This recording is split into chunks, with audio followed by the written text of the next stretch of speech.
చూస్ country delight, live better. ఇప్పుడే country delight యాప్ని download చేసుకోండి. నమస్తే, వెల్కమ్ టు సుమన్ టీవీ. నేను మీ సాయి భైరి.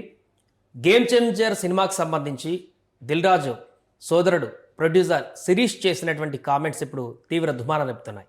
ఇటు రామ్ చరణ్ అభిమానులు, మెగా అభిమానులందరూ కూడా తీవ్ర ఆగ్రహానికి గురవుతూ ఈ యొక్క అంశాన్ని సీరియస్గా తీసుకున్నారు. ఈ నేపథ్యంలో ఇటు రెండు వర్గాల మధ్య, అటు ప్రొడ్యూసర్ వైపు నుంచి, ఇటు రామ్ చరణ్ వైపు నుంచి కూడా కొన్ని రకాల కామెంట్స్ కూడా వినిపిస్తున్నాయి.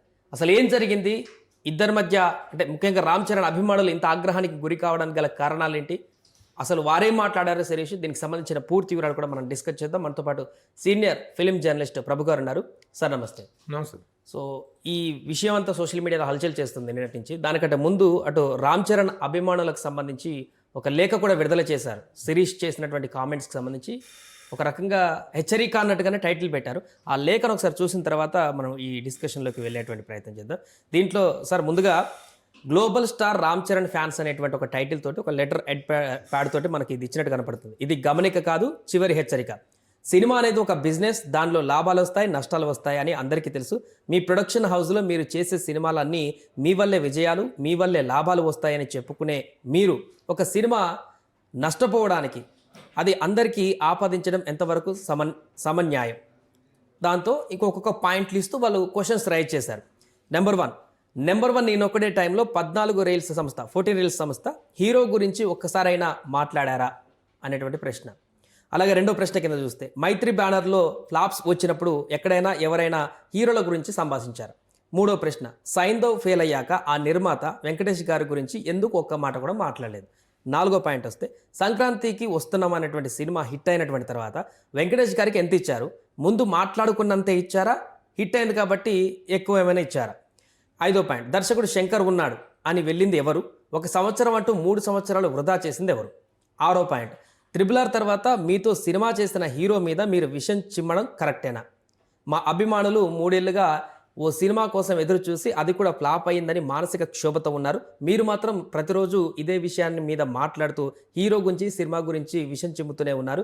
ప్రతి ప్రెస్ మీట్లో, ప్రతి ఇంటర్వ్యూలో పదే దీని గురించే చర్చిస్తూ మమ్మల్ని బాధకు, కోపానికి గురి చేస్తున్నారు. ఇదే చివరి హెచ్చరిక అనేటువంటి ఒక సారాంశంతో లెటర్ని విడుదల చేసినటువంటి పరిస్థితి. వీరు మొదటగా ఈ అభిమానుల పేరుతో వచ్చినటువంటి ఈ లెటర్లో వారు ప్రస్తావించినటువంటి అంశాలు నిజమే అంటారా? అంటే ఇప్పుడు ఈ హీరోలందరూ ఈ ప్రస్తావన, మహేష్ బాబు ప్రస్తావన, వెంకటేష్ ప్రస్తావన, మైత్రి మూవీ బ్యానర్స్ గురించి, వీటన్నిటి గురించి చేసి ప్రస్తావన చేశారు కదా.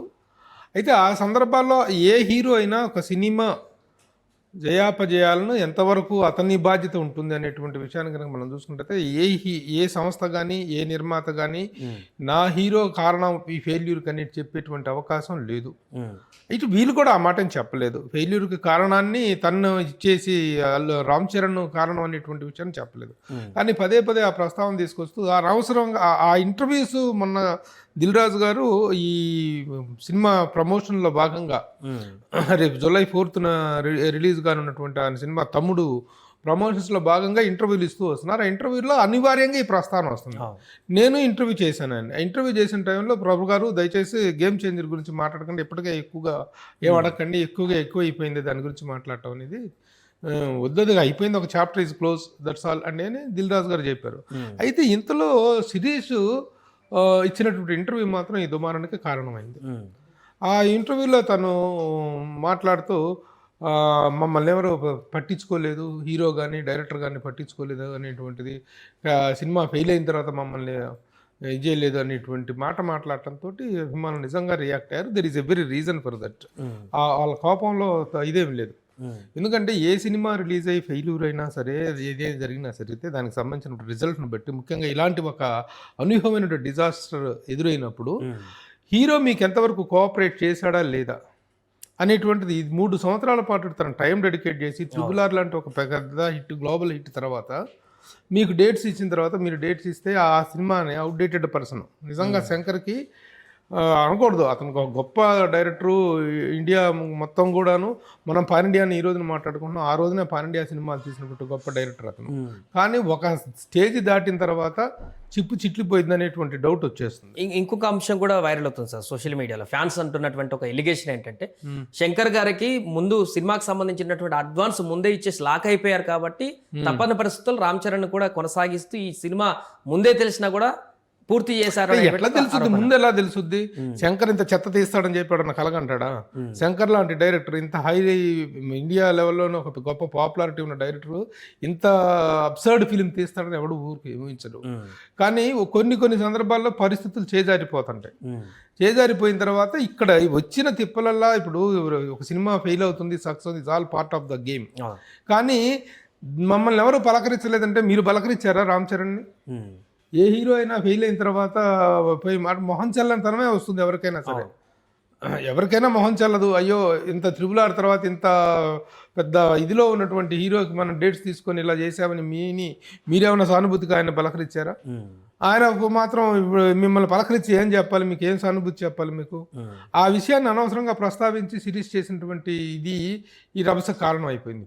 ఒకవేళ భారీ హిట్ అయినా కూడా 100 కోట్ల మూవీ 500 కోట్లు సాధించినా కూడా హీరోకి రెమ్యునరేషన్ డబుల్ అయితే ఇచ్చిన పరిస్థితులు గతంలో కూడా లేవు కదా. ఏదో గిఫ్ట్లు ఏవో ఇస్తారు, ఇది చేస్తారు. కానీ ఫెయిల్యూర్ అయినంత మాత్రాన దాని గురించి పోనీ నిజంగా ట్రబుల్సమ్ హీరో అయితే కొంతమంది హీరోలు ఉంటారు, నిర్మాతల్ని నాశనం చేసి పెట్టే హీరోలు ఉంటారు కొంతమంది. అలాంటి వాళ్ళు కాదుగా మోస్ట్ కోఆపరేటివ్గా 3 సంవత్సరాల పాటు ఈ సినిమా గురించి వర్క్ చేశాడు. ఆ అతనికి పోయి శంకర్ వెళ్ళి ఆ కోర్టు కేసుల్లో ఇరుక్కొని భారతీయుడు 2లో ఇరుక్కొని ఇది చేయక అది చేయక ఎంత నిర్లక్ష్యపు ధోరణిలో అతను ఆ సినిమాని హ్యాండిల్ చేశారంటే అంత నిర్లక్ష్యంగా చేశారు.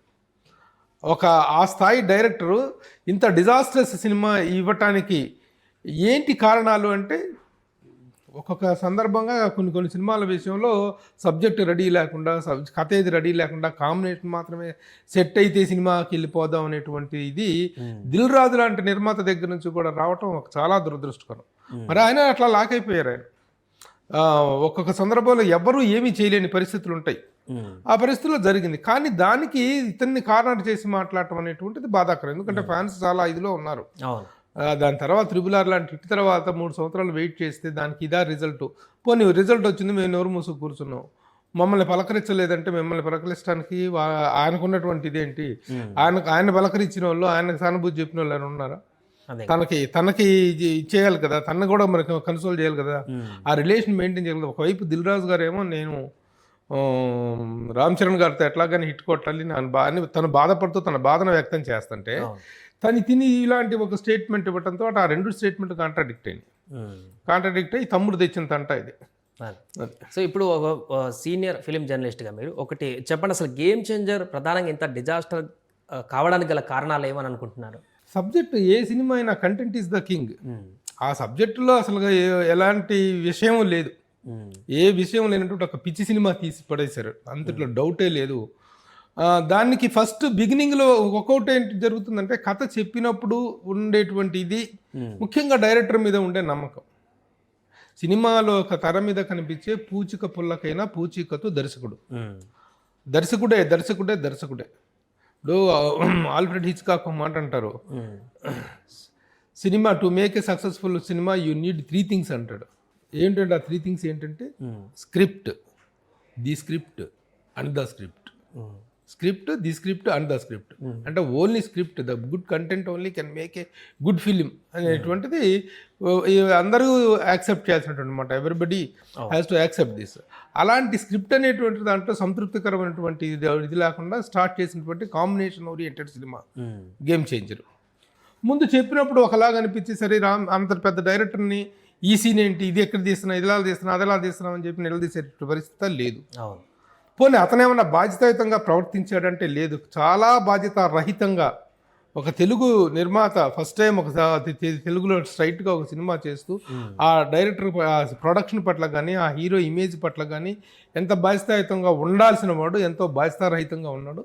దట్ ఇస్ ఓన్లీ డిజాస్టర్కి కారణం ఇంకెవరిని చెప్పినా ఒప్పుకో. ఎందుకంటే కోటాను కోట్లు గుమ్మరిచ్చింది దిల్ రాజు గారు, 3 సంవత్సరాలు టైం కేటాయించింది రామ్ చరణ్ గారు. ఆ బ్రేమ్ ఎవరు మాట్లాడకపోవటం ఏంటి? డైరెక్టర్ అంతకుముందు మనం చాలామంది డైరెక్టర్లు చెప్పారు, ప్రొడ్యూసర్లు చెప్పారు, అతనికి పరిస్థితి బాగలేదు, శంకర్ పరిస్థితి బాగలేదు, అతను రకరకాలుగా సినిమా పట్ల పెట్టించే ఖర్చు కొన్ని సినిమాలు లక్కీగా వర్కౌట్ అయినాయి, కానీ ఆ సినిమాలు కనుక దెబ్బ కొట్టినట్టయితే రోబో 2 ఏమైంది, అవును. తర్వాత వచ్చినటువంటి భారతీయుడు కానీ సినిమాలు ఏమైనాయి, అతనికి ఉన్నటువంటి ఇది క్రియేటివిటీ హైట్స్ అనేటువంటి ఒక స్థాయికి వచ్చిన తర్వాత ఎవాపరేట్ అయిపోతాయి. చాలా రకాల ఇబ్బందులకు గురి చేస్తున్నాడు. కాటగడ ప్రసాద్ గారు అని ప్రొడ్యూసర్ ఉన్నారు, ఆయన చాలా మందిని హెచ్చరించాడు, అతను జోలి పోవద్దు, సర్వనాశనం చేస్తున్నాడు నిర్మాతల్ని అని. కానీ ఇది అనుకోకుండా జరిగినటువంటిది. ఈజ్ ద రీజన్, ఎవరు రీజన్ అంటానికి లేదు. నిర్మాత ఏమైనా తక్కువ ఖర్చు పెట్టాడా, హీరో ఏమైనా తక్కువ కోఆపరేట్ చేశాడా, మిగతా ఆర్టిస్టులు కానీ టెక్నీషియన్స్ కానీ అందరూ వర్క్ టుగెదర్ ఫర్ దట్.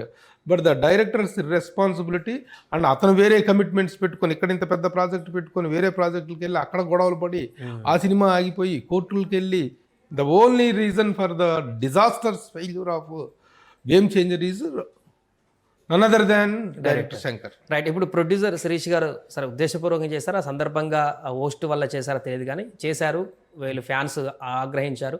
తాజాగా ఒక క్షమాపణ లెటర్ కూడా ఒకటి రిలీజ్ చేసినట్టు కనపడుతుంది. సో దీంతో సంతృప్తి చెందినట్టు అభిమానులు ఇంకా కూడా హీట్ కొనసాగుతున్నట్టుంది సోషల్ మీడియాలో. అంటే ఈ ప్రస్తావన ఇంత ఇది చేసేసి ఇంత డ్యామేజింగ్గా మాట్లాడి మమ్మల్ని ఏమీ పట్టించుకోలేదు, మాకేమీ చేయలేదంటే అనేటువంటి ఒక స్టేట్మెంట్ ఇచ్చి, అంతకుముందు కూడా గేమ్ చేంజర్ గురించి మాట్లాడినటువంటి ప్రతి ఇంటర్వ్యూలో గేమ్ చేంజర్ గురించి మాట్లాడుతూ ఆ ఫెయిల్యూర్ని హీరోకి ఆపాదించడం కోసం ప్రయత్నించి ఇప్పుడు వచ్చేసేసి ఒక చిన్న లెటర్ హెడ్ మీద లెటర్ రాసి సరిపోతుందా, మాకు ఏ మీడియాలో అయితే చెప్పారో ఆ మీడియాలో కూడా సారీ చెప్పాలని చెప్పేసి ఒక డిమాండ్ వినిపిస్తున్నారు. కానీ శిరీష్ మాత్రం వెంటనే రియాక్ట్ అయ్యి చేయటం మంచిది, it is a good thing. తను దీన్ని ఎక్కువ ప్రొలాంగ్ చేయకుండా, దీన్ని ఇంకా ఎక్కువగా ఆస్కారం ఇవ్వకుండా తను సారీ చెప్పి వెంటనే లెటర్ రాసేయటం అనేటువంటిది మనోభావాలు ఎవరికైనా కించపరిచినట్లయితే, ముఖ్యంగా మెగా ఫ్యాన్స్ నేను సారీ చెప్తున్నానని చెప్పేసి తను ఒక ఓపెన్ లెటర్ ఇచ్చాడు. బట్ ఆ లెటర్ పట్ల వీళ్ళు సంతృప్తిగా లేరు, మళ్ళీ వెళ్ళి వాళ్ళని కలిసి అడుగుతామని చెప్పేసేటువంటి ఇది వినిపిస్తుంది. ఫ్యాన్స్ వెళ్తారట, వెళ్ళి ఇది కాదు మా డిమాండ్, మీరు ఈ లెటర్ ఇలా ఇస్తే కాదు, ఏ మీడియాలో అయితే చెప్పారో మీడియా ముఖంగా మీరు చెప్పండి అని చెప్పేసినటువంటి డిమాండ్ అయితే జరుగుతుంది. అభిమానులకు కూడా ఇంత ఆవేశం రావడానికి కారణం ఇది ఒక్క అంశమే కాదు, గత కొన్ని రోజుల నుంచి జరుగుతున్నటువంటి ప్రక్రియ. ఏ ఆడియో ఫంక్షన్ కానీ ఏ సందర్భం అయినా కానీ ఈ గేమ్ చేంజర్ టాపిక్ రావడం, అక్కడ ఈ పేరు రావడం, రామ్ చరణ్ పేరు అనేది కొంత వాళ్ళు కూడా ఇబ్బందికరంగా మారినట్టు కనపడుతుంది అభిమానులకు. పదే వాళ్ళు అప్సెట్ లో ఉన్నారు, పదే దాన్ని గుచ్చి చేయడం వల్లనే లాస్ట్ కి ఇంత దూరం వచ్చినట్టుగా కనపడుతుంది. అంటే గతంలో కూడా కొన్ని సినిమాలు ఫెయిల్ అయినప్పుడు ద హీరో తను వాళ్ళ పట్ల నిలబడ్డది కానీ, వినయ్ విజయ్ రామ అప్పుడు డిస్ట్రిబ్యూటర్స్ తో కొంత కాంపెన్సేట్ చేయించింది కానీ, ఆచార్య విషయంలో కానీ, అంతకుముందు ఆరెంజ్ విషయంలో, సొంత బాబాయ్ విషయంలో అయినా సరే ఒక సినిమా ఫెయిల్ అయినప్పుడు మాకేం సంబంధం లేదు, మాకేం బాధ్యత లేదు అన్నట్టుగా ఉండేటువంటి ఫ్యామిలీ కాదు అది. చిరంజీవి గారు ఫ్యామిలీ, ముఖ్యంగా రామ్ చరణ్ కానీ చిరంజీవి గారు కానీ. అలాంటప్పుడు మీరేమన్నా సరే మనం ఇట్లా నష్టపోయాం, మాకు ఏదైనా చేద్దాం, ఈయనేమో నేను ఎంతో ఫెయిల్యూర్ ఇచ్చాను, రామ్ చరణ్ లాంటి హీరోతో ఫెయిల్యూర్ ఇచ్చాను, మంచి హిట్ కొట్టి తీరాలి నేను మళ్ళీ ఆయనతో అని చెప్పేసి దిల్ రాజు గారు అంటుంటే ఈ మాట మాట్లాడేటప్పటికి అది ఆజ్యం పోసినట్టు అయిపోయింది అనమాట.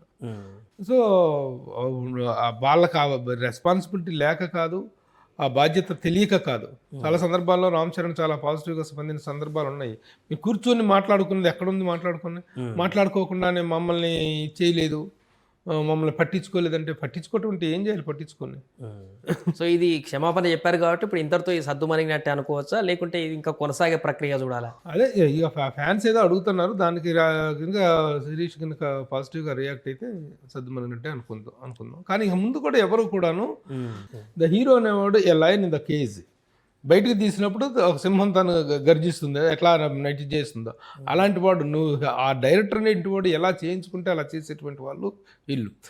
ఆ ఇదిలో నాన్ కోఆపరేషన్ అందా, పోనీ రామ్ చరణ్ మిమ్మల్ని ఏమైనా ఇబ్బంది పెట్టాడా, దమ్ముంటే ఆ విషయం చెప్పండి, ధైర్యం ఉంటే ఆ విషయం చెప్పండి. రామ్ చరణ్ కారణంగా మేము దెబ్బతిన్నాము, రామ్ చరణ్ గారి కారణంగా మేము నష్టపోయాము, ఆయన కరెక్ట్ టైంకి షెడ్యూల్కి రాలేదు అనేటువంటి ఆయన బ్లేమ్, ఆయన తన ఏమైనా బ్లేమ్ చేయగలరా? అలాంటివి ఏమైనా ఉన్నాయా? ఉంటే చెప్పండి ఓపెన్గా. అంతేగాని ముసుగులో గుద్దులు అట్లా పెట్టుకొని మేము నష్టపోవటానికి కారణం అని చెప్పేసినప్పుడు పరోక్షమైనటువంటి ఆరోపణలు చేయటం అనేటువంటిది కానీ ఎప్పుడైతే కరెక్ట్ కాదు అది. ఇప్పుడు హీరో నాన్ కోఆపరేటివ్ అయితే చెప్పండి, హీరో ఏమైనా నాన్ కోఆపరేషన్ చేశాడా? ఇప్పుడు యాక్చువల్గా తను చేసిన కోఆపరేషన్ వాల్యూ ఎంతో తెలిస్తే రామ్ చరణ్ నిజంగా ప్రతి ఒక్కళ్ళు అభినందించాలి. ఎందుకంటే అదే స్థాయి హీరో ఒక సినిమా సంక్రాంతికి రిలీజ్ చేస్తున్నప్పుడు పోటాపోటీగా ఇంకొక సినిమా మీ బ్యానర్ నుంచి రిలీజ్ అవుతుంటే దాన్ని యాక్సెప్ట్ చేయటం itself is a very big sacrifice. మీకు తెలుసు ఆల్రెడీ ఈ సినిమాలు ఎట్లాగా దీని కంటెంట్ ఏం లేదు, ఇందులో వీక్గా ఉంది అన్న విషయం మీకు అర్థమైపోయింది. అలాంటప్పుడు మీరు సంక్రాంతికి వస్తున్నాం సినిమాతో వస్తున్నాం అని అన్నప్పుడు యాజ్ ఎ కాంపిటేటివ్ హీరోగా కానీ ఎవరైనా సరే ట్రేడ్లో మీరే గతంలో ఎన్నోసార్లు ఎన్నో సినిమాల విషయంలో అడ్జస్ట్మెంట్లు చేసి మీరు ఈ పెద్ద ఇండస్ట్రీ మీరు పలానా రోజుకు రండి, మీరు పలానా రోజుకు రండి అని చెప్పేసి ఆ వీక్లో రండి, ఈ వీక్లో రండి అని చెప్పేసి అడ్జస్ట్ చేసినటువంటి సందర్భాలు ఉన్నాయి. అది అడ్జస్ట్ చేయటం సినిమా ఇండస్ట్రీలో ట్రేడ్ ధర్మం కూడా అది. దానికి భిన్నంగా మీరు పోటీగా ఇంకో సినిమా తెస్తున్నప్పుడు తను యాక్సెప్ట్ చేశాడు రామ్ చరణ్. అంతకు మించిన బిగ్ సాక్రిఫైస్ ఏముంది? That itself is a very big sacrifice. దాన్ని కూడా గుర్తించుకోకుండా ఈ బ్లేమ్ గేమ్ అనేటువంటిది కరెక్ట్ కాదనేటువంటిది ఫ్యాన్స్ ఫీల్ అవుతున్నది, ప్రతి ఒక్కళ్ళు కూడా ఫీల్ అవుతుంది. ఇప్పుడు నేను ఒప్పుకోను అని రామ్ చరణ్ కనుక అడ్డం తిరుగుంటే సంక్రాంతికి వస్తున్నాం రిలీజ్ అయ్యి ఉండేదా? ఇంకో ముఖ్య విషయం ఏంటంటే నీ బలమే నీ బలం కాదు, ఎదుటివాడి బలహీనత కూడా నీ బలమే. అది సినిమాల కాంపిటీషన్ విషయంలో రుజువయ్యేటువంటి ప్రతి సందర్భంలో రుజువవుతుంది. ఒక సినిమాకి చిన్న బ్యాడ్ టాక్ వచ్చిందంటే పక్క సినిమా పైకి ఆటోమేటిక్గా లేచిపోతుంది. దానికి తోడు ఆ director Anil Ravipudi, the most energetic director.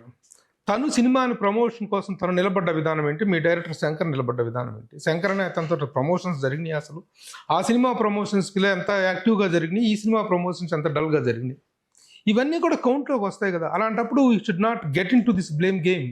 ఆ విషయాన్ని గమనించుకున్నట్లయితే సిరీస్ ఈ స్టేట్మెంట్ ఇచ్చిండేవాళ్ళు కాదు, ఈ రోజున ఇంత రభసకి కారణం అయ్యి ఉండేది కాదు. ఆ విషయం గమనించాలి.